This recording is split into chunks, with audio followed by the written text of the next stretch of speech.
Hello, everyone, and welcome to Office Hours with the Meter Environment Team.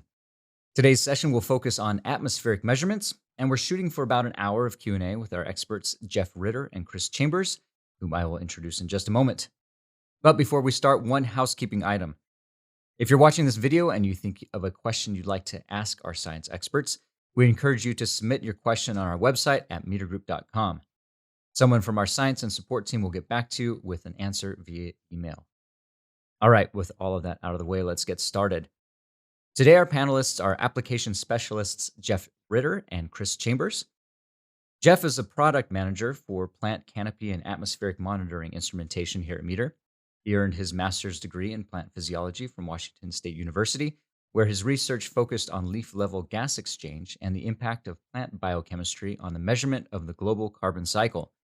Prior to working at Meter, he held a research faculty position at Washington State University in the Department of Crop and Soil Sciences. Chris Chambers operates as the Environment Support Manager and the Soil Moisture Sensor Product Manager here at Meter Group.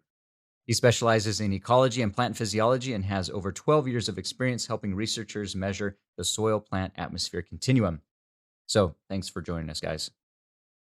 Yeah, thanks, Brad. Hi, everyone. Hi, Jeff. Good Chris, to see you. Nice to see you. Yep. So, shall we jump right in? Yeah. Talk about weather stations? Let's do it. Great. How do you view plan maintenance among the different stations? Sure.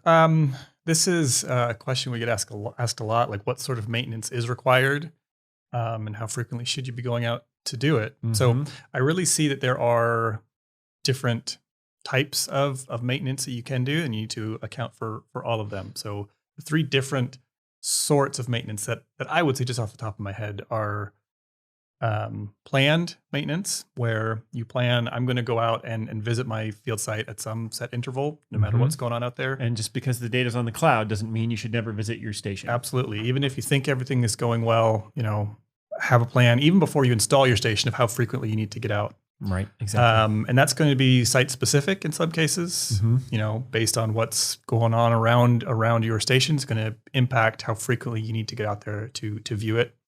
I'm a big proponent of site pictures when you go out. Yeah. So just have a maintenance plan of we're going to go out and do a site visit every 3 months, every 6 months, however often you can get out. The other one is as needed maintenance, and that's difficult to plan for because that's when something goes wrong and you need to do maintenance. Right. So the third type of maintenance that can kind of play into that would arguably is not maintenance itself, but sensor calibrations. Oh, of course. So making sure you have a schedule and a plan for when you are going to do calibrations. If you wait to calibrate your sensors until they are out of calibration, then you've waited too long. And now you've got a period of time where your data is no good, or at least your data is questionable. Or you have some data quality issues of unknown impact.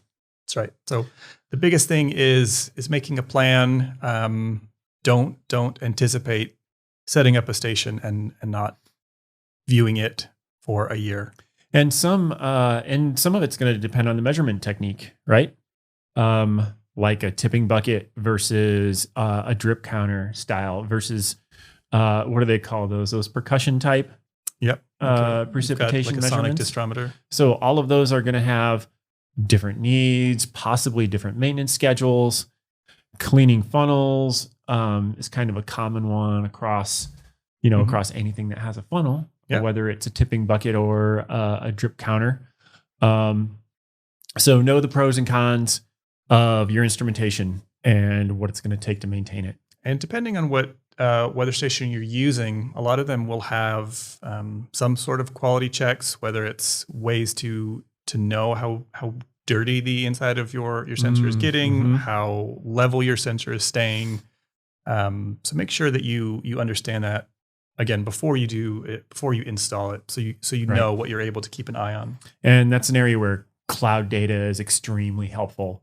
If you're not sure whether or not you should have your data on the cloud, it depends whether or not you need to know everything's working okay at all times.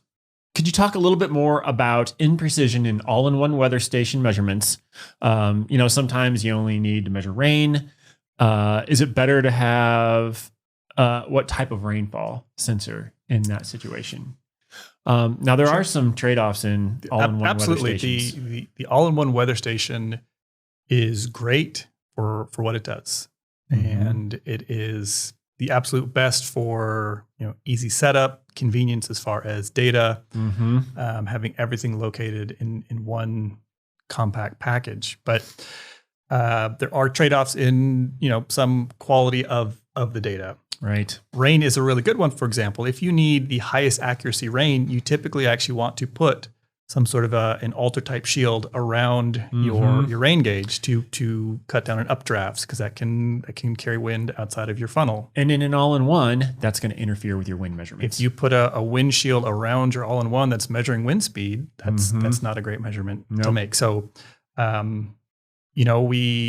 there are also different recommendations for height requirements for your anemometer versus your precipitation measurement, which, again, if you're using an all-in-one, they have to be essentially at the same height. And this is also an area where the World Meteorological Organization standards haven't quite caught up with the technology, have they? That's right. As we're seeing more all-in-one sensors out there, people are bending some of those guidelines a little bit to meet, what is convenient for having more weather measurements in their network versus a strict adherence to those guidelines for stations that do comply. Right. So I think it comes down to what precision and accuracy you need for each measurement. If you need the absolute highest accuracy, you may need a weighing precipitation gauge with a double altar type shield around it. And in that case, an all-in-one weather station just might not be the right sensor for you. Right.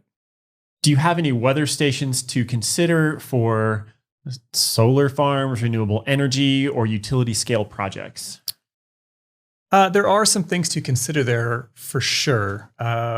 One thing to keep in mind is that meteorological observations are only one part in what's required to be compliant with IEC standards. And so IEC is the governing body that puts out recommendations for those renewable space. And with that, they do have specifications that a weather station has to adhere to, so certain measurement ranges and accuracies. And so, Meter has a weather station that is compliant, at least for the meteorological observation side for those. But that's one component of a full system that you need to control and look at data in the systems. It probably depends on what type of installation as well, right? Like solar farms need really precise solar radiation, right? Right. That's exactly right. Even with something like the ATMOS 41, you still need a Class A thermopile pyranometer for monitoring purposes to be fully compliant. So there's not one answer here. It's going to depend on the application and what the end goal is. Any advice for research farm field measurements? Now this is, say, for agriculture. There's a lot of different things to consider here. There's a lot to consider, but the first one that jumps to my mind that a very common question we get is, how many weather stations do we need? And that question is very different depending on what you're looking at. If you were looking at environmental monitoring for a wide area, you want to find an area that's representative of a big space. Right. So, keeping topography in mind and installation height. But when you were talking about something specific to a farm or a ranch or a vineyard, what you're actually more interested in is the microclimate in a specific location. What is the microclimate of where my field is, and how is that going to impact what I'm growing? And so spatial density of the network is really dependent on the heterogeneity of your field. And in many of these cases, the ATMOS 41 or ATMOS 41W are really good options. They're cost effective. Precipitation is very accurate. You can calculate the evapotranspiration from the variables collected. It's easy to install, easy to maintain, and very easy to set up on Zentra Cloud. Can you think of any advice for when you're doing field scale research for a farm? Well, there is the cost factor, because it's really easy to be like, well, I'm an operational farm. I need to stay within a budget, right? Anything I invest into this weather station is going to come out of my bottom line. And so I think some lower cost stations that might not be as reliable, might not have as accurate measurements, those might be really attractive. And I think the main thing is keep in mind that the quality of the data that you get could impact important decisions that you're making about the water management of your farm. That's right. Yeah. But the other side of that is then, well, if I'm going to buy a weather station and it's not going to give me good data, why don't I just use virtual weather anyway? And so virtual weather. And so there's some considerations there over when and for what application you might use, what is, again, I think it's a misnomer to call it a virtual weather station. Because it's real data. It's real data that's fed into a model, and then we get a global grid where you can see what your weather should be based on those data. Right. And it works better for some variables than others. It works better for some variables than others, but you are making decisions at a field scale. You're almost always going to be better off to make those decisions based on data at your site. That's right. Especially things like precipitation, which has enormous spatial variability, and the virtual weather stations just aren't that great at predicting precipitation. Cold air flow, things that are affected by topography, that's not going to be taken into account in virtual data. So, if you're looking at weather on your app, you're probably looking at virtual data, but that doesn't mean just because you put in a certain latitude and longitude, it doesn't actually mean it's specific to that location because it's not taking certain things into account. That's right. And the further away you are from where the real data is collected, the more variance you're likely to see. And there's biases in virtual data. So if you are relying on a weather station that is some distance away, you can at least account for those biases, knowing that it's at a higher or lower elevation. With the virtual data, you really have to constantly be ground truthing that to understand how that's playing in. That's not to say virtual data isn't hugely useful and important, but for making field scale decisions, you really need field scale measurements. Any recommendation on station siting, primarily for snow at high elevations? Station siting in general is really important. Siting is extremely important. And there are guidelines for not only height, but also distance from objects. And again, that's measurement specific. So if you are measuring wind speed, for example, you need to measure the closest nearby obstruction and be at least 10 times its height away. Now that's different for precipitation. That's more like 4 times the height of the obstruction. So that's how you cite it relative to other objects. And it depends on the questions you're asking. And it depends on the question you're asking. Weather versus microclimate. And if in doubt, and weather's what you want, then check in with the World Meteorological Organization. They have standards that can help you cite your station and how and where to set it up. Typically for station height, we recommend 2 meters above the canopy, but again, that is entirely based off of what you're trying to measure. And some other things that you might not think about are, do I have a cell signal? Can I get my data out? It doesn't do you that much good to, if you need to monitor data in real time or near real time, it doesn't do you any good to put your station somewhere where you don't get a signal. Even if that's the place where you really want to put it, that's most representative. If you've got to drive out to your site just to get the data, then you might be making decisions a week late. Is it worth it to choose a solution with more tier 1 or tier 2 stations? This is kind of a quality versus quantity question, isn't it? Yeah. Typically, I would argue that you probably don't need the same weather station that you're going to put in an airport or a vineyard or a farm. Now, what is a tier 1 versus tier 2? I'm an ecologist, remember. So I don't necessarily know all these fancy terms. Yeah. So the easiest way to think about it is just the higher precision and higher accuracy you go, and the more you're able to comply with the World Meteorological Organization standards, that's going to be your tier 1 station. So it's going to be extremely accurate. it's also going to be fairly expensive. Mm. And it's also going to be fairly maintenance intensive. Mm-hmm. It takes a while to set up. You cannot move it without a lot of effort, but you're going to get really high quality data. And so you kind of bump into the quintessential sampling problem here too, of do you have enough stations to cover the spatial variability? Right. But you run into the other problem of, well, then, maybe I should go out and make my own weather stations, $10 each, throw them out there, and I can have, as many as I want. So there is a balance there. Right. And so I think you definitely want a higher spatial density than you could get if you were just installing tier 1 stations, because you are not looking at the microclimate, especially in an area especially in a vineyard, where microclimate is very important for quality of your grapes, that you need to understand that. Mm-hmm. So I would err more on the side of what we would call tier 2 stations there, so they can have higher spatial density. Do you have experience working with avalanches? Any devices that could predict avalanches?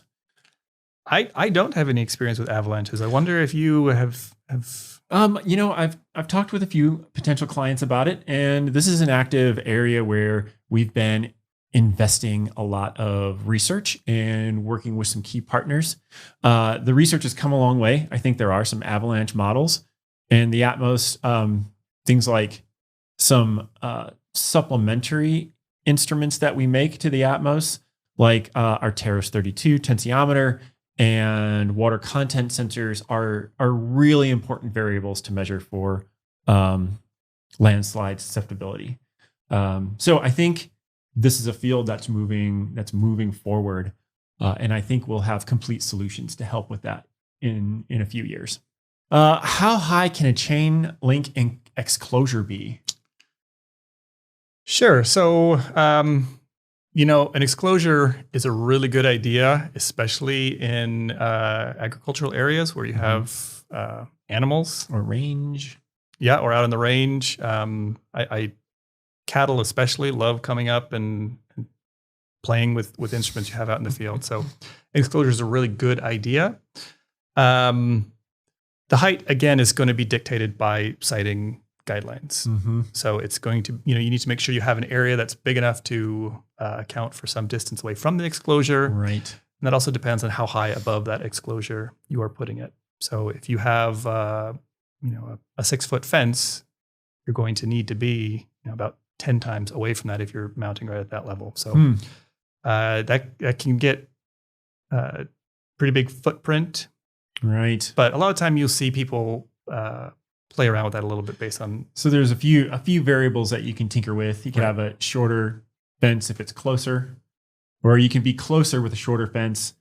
A larger fence, you need to move it further away from your station. And again, those siting guidelines are based on which parameters you're measuring.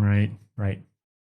How to manage the issue of sensor recalibrations? How often should they be done on your instruments? So really follow the manufacturer's recommendation on this.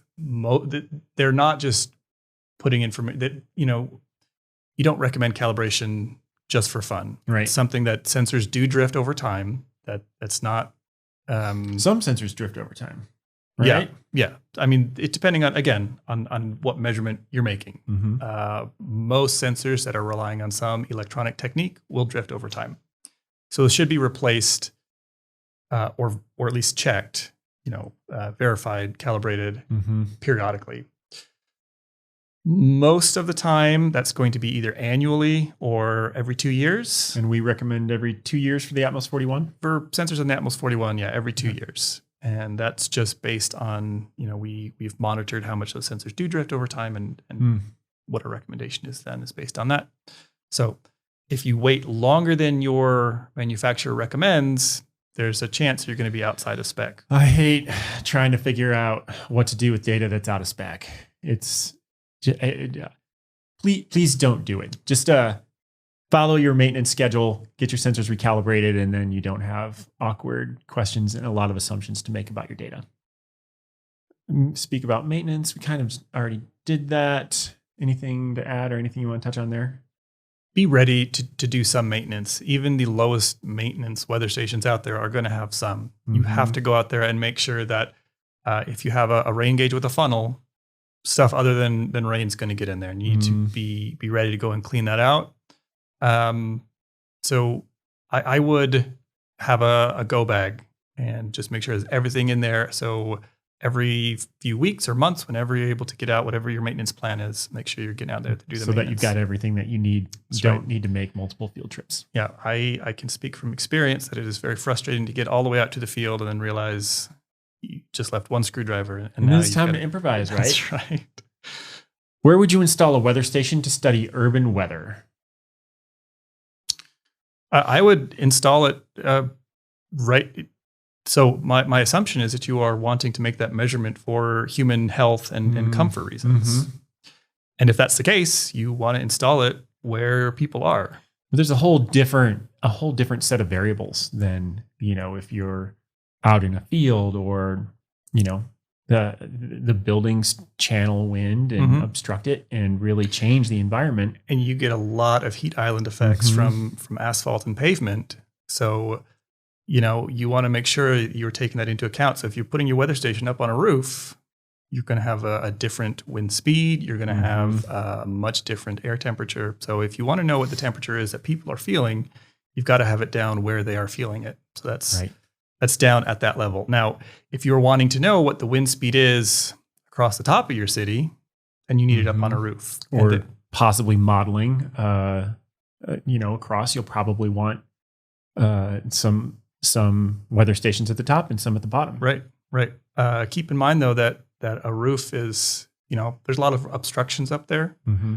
And if you don't own the building, you just need to make sure that you've got a good way to mount a weather station that's up above those obstructions, that's still getting you the data that you are right and for the question you're trying to answer. So I feel like, we come back to the same answer a lot in that it depends on the question you're asking. But that's really because it doesn't do you any good to throw a weather station up on a roof. And there's no one size fits all. There's not. Yep. No. If I have no other option other than mounting my wind sensor on a roof, what do I have to consider in particular to get acceptable data? Well, your data is not going to be directly comparable. If you are trying to compare it to wind sensors that are 2 meters off the ground or 10 meters off the ground versus one that's at the top of a skyscraper, those values are not going to be directly comparable.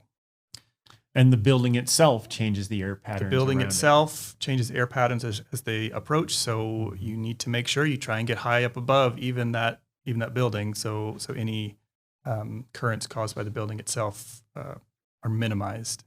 And then there's things on the roof to consider. Make sure you're not HVAC or antennas.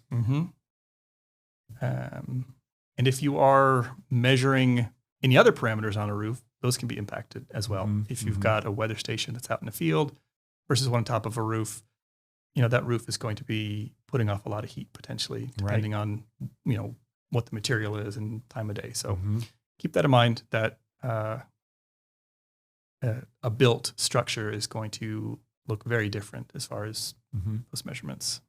When faced with a less than optimum location, possibly in urban settings, is it better to site the anemometer 5 to 6 feet above a rooftop peak or at the top of a 5 to 6 foot ground pole? Yeah, I think that comes back to what we were talking about before. Depends on what you're trying to measure. Right. But the pole, getting it further away from the roof, will probably give you more representative data. Absolutely. Of the overarching of at least the wind at that height in the atmosphere. If you have it, if you're not using a pole and you're just putting it right at the rooftop level, then you're running into surface effects as well as it being too high for your measurement. So if I grow all my crop production inside cages, in order to estimate correctly the evapotranspiration model, should I put the weather station inside the cage or should I put it outside? And will the assumptions of Penman Monteith be representative? That's an interesting question that I could actually see it argued either way. But keep in mind that Penman Monteith evapotranspiration is itself a model. It is not directly measuring evapotranspiration. And even then, it's not modeling evapotranspiration for your system. You get out of that a reference evapotranspiration for a reference crop. So you already have to apply some sort of a correction to whatever you get out of Penman Monteith. And you might not be actually measuring inside the cage anyway, since you don't really know what the fetch is for the, where the relative humidity, although it's not eddy covariance, is it? So it's not as big of a deal.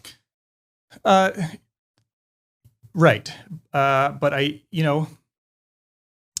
is it easier to measure those parameters incident at the top of the cage that are not being interfered with, and then get some crop coefficient that is specific to within those cages? Or is it better to measure within those cages, and then you still need to get a crop coefficient specific to your crop? So I think it is likely better to keep it outside of the cage and then get a crop coefficient that is specific to your setup. But keep in mind that your crop coefficient is typically dynamic across the growing season. Right. So you can't just have one and say, this is my crop coefficient development all year. That's right.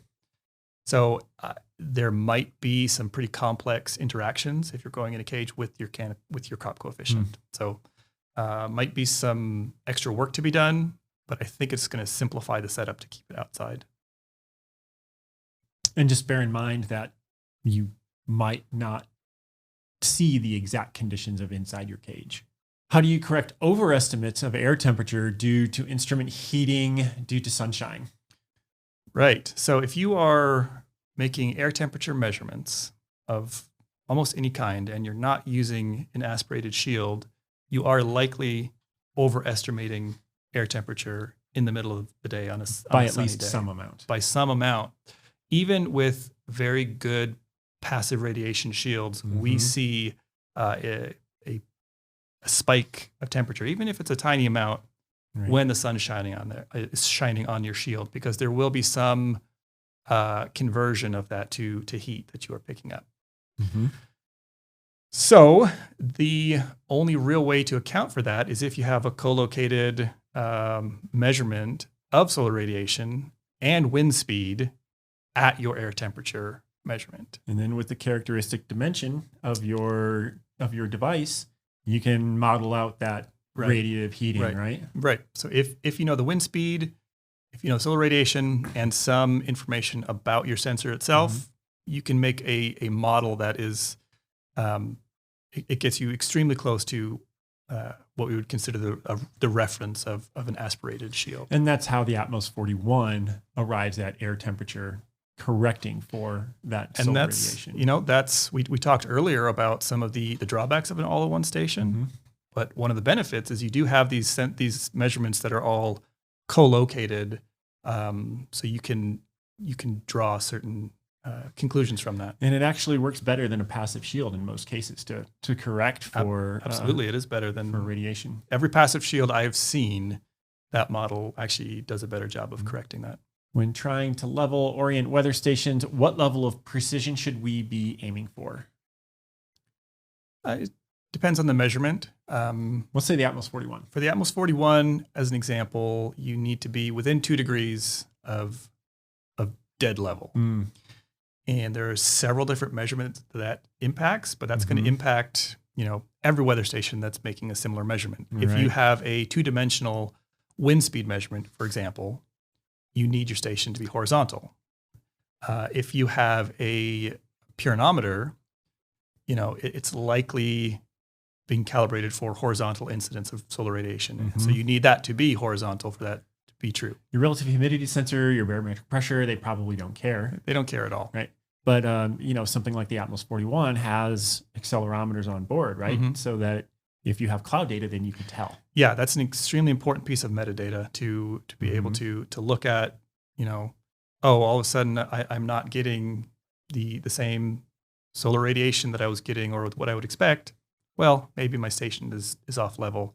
So rather than going out to the field and checking that, you can look at cloud data and see right away. We had a case just like that last week, didn't we? We did. Yeah. Somebody wasn't seeing anything from their pyranometer. we were seeing some other funny results, and we checked, and it was actually on its side. Y-axis was 90 degrees. Y-axis was saying that the station fell over. So, sorry, that sucks. But it happens, and just keep your stations level, and use the tools that your manufacturer gives you to keep it that way. mm-hmm. Can the ATMOS 41 fail to record rainfall data? So I think this speaks to what can happen, what can cause any given sensor to not record And not just the precipitation. ATMOS 41. This is Right. can be an issue with any weather Absolutely. station you have. And so we kind of touched on one of those, is that is your weather station installed correctly? Mm-hmm. So the ATMOS 41 has a drip counter for measuring precipitation that needs to be level. Tipping spoons too, although they're not as sensitive, Right. there is some amount that you need to take that into account. If a funnel is clogged, it can just prevent rain from Right. coming through, and that's a big one. The other one that I see that can cause this is, these weather stations are just out in nature, exposed to the Mhm. elements. If you're in the middle of a big lightning storm and you get a direct strike, it can fry some or all of your circuitry, and all of a sudden, there's something that's been damaged. Insect nests, enclosures are a great place for insects to build nests, and they can either clog up mechanical devices like tipping spoons, or I think interfere with the drip counters as well. Yep. So there are. So the short answer is yes, absolutely. Any sensor can fail, but there are things to look for to know whether it's a maintenance issue or a hardware issue. Mm-hmm. So, we have troubleshooting steps for the ATMOS 41, things to look for.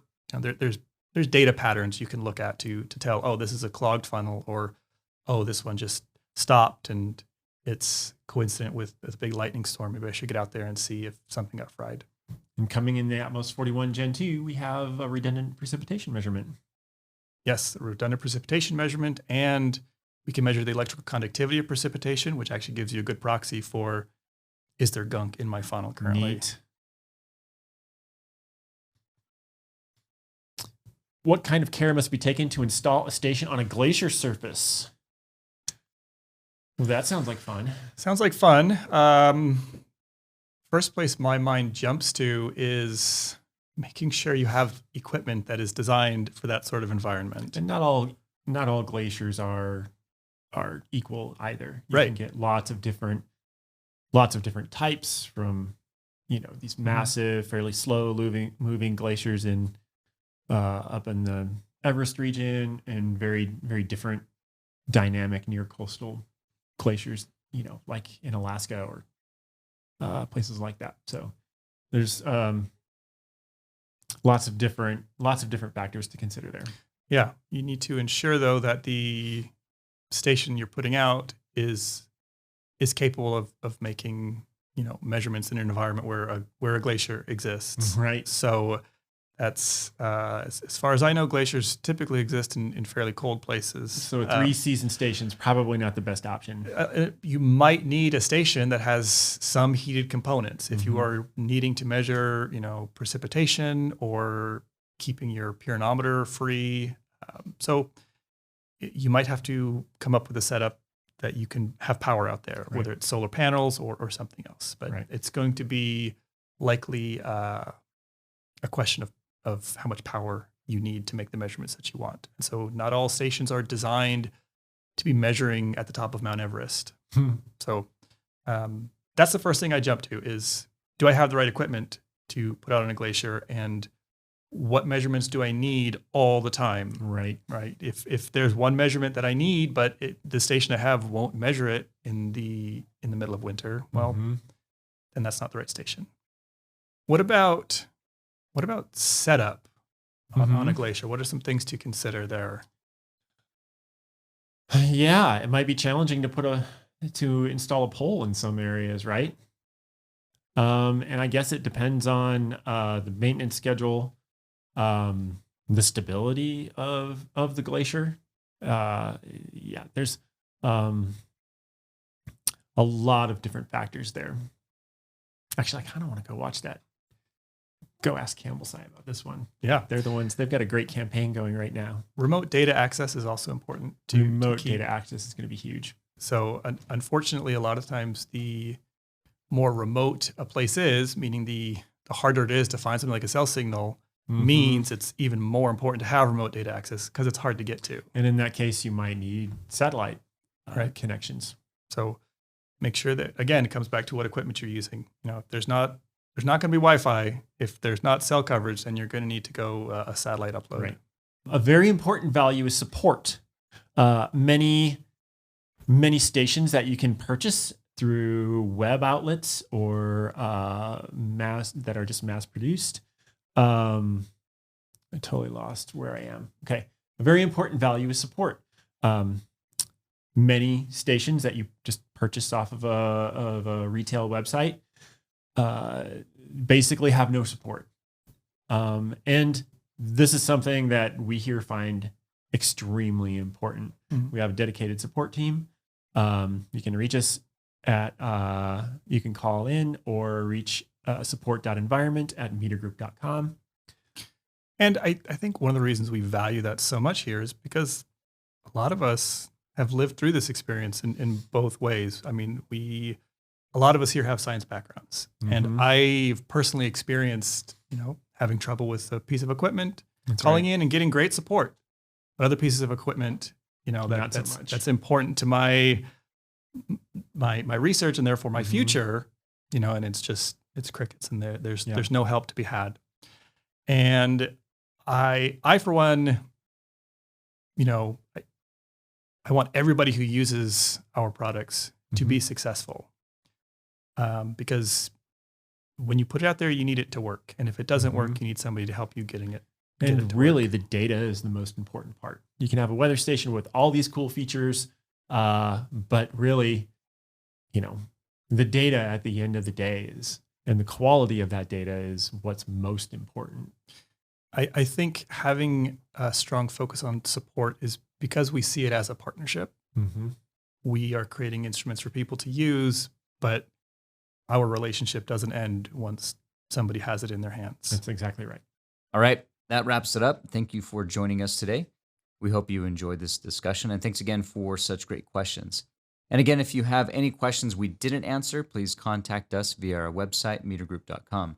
Finally, you can subscribe to the Meter Group YouTube channel and accept notifications to see previous episodes of Office Hours and to get notified when future videos are available. Thanks again, stay safe, and have a great day.